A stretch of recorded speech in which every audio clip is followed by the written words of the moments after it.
Someone's told me, no matter what happens, never give up. Mimi basi toi na ni ya kwako na 100% ni ya kwako. Failure should never be a disappointment.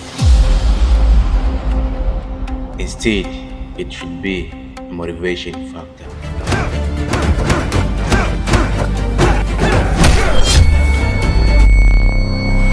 And a stepping stone for your success.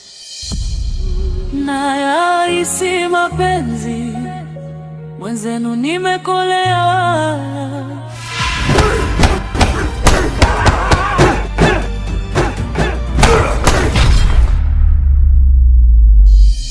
Ona itazalau au sio? Ndio hivyo shoka mbona kupijaza na mimi kwanza.